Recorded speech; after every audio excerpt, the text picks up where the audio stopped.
Well, while all that was going down at Parliament, Prime Minister Chris Hipkins was back on the charm offensive in China.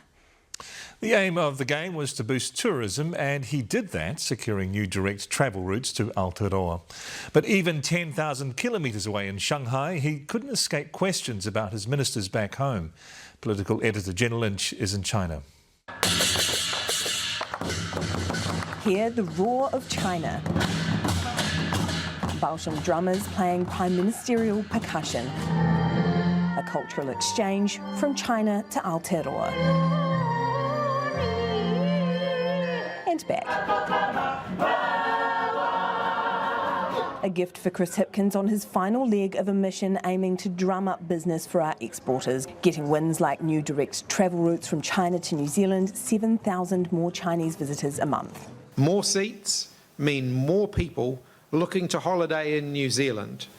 So make sure to book your friends and family in fast. And a partnership with a booming new social media app boasting 260 million users. This host is ready. Even if the host had a little Trans-Tasman mix-up. Want to go to Australia, to New Zealand?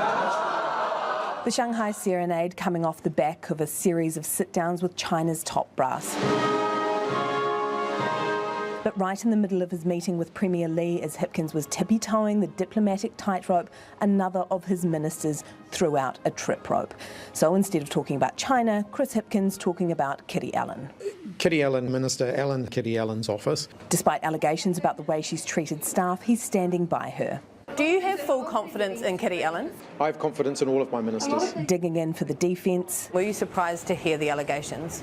As I've indicated, I'm not going to comment on, rumours. So did you know about it or not? So did it come as a surprise to you? Well, I understand that my office was alerted to the Official Information Act request that was released to the National Party a couple of weeks ago. You personally?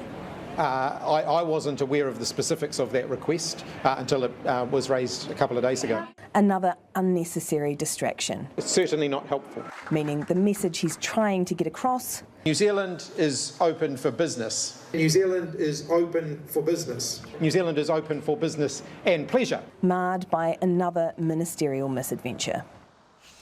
Oh, kia ora, Jenna. How unfortunate is this timing?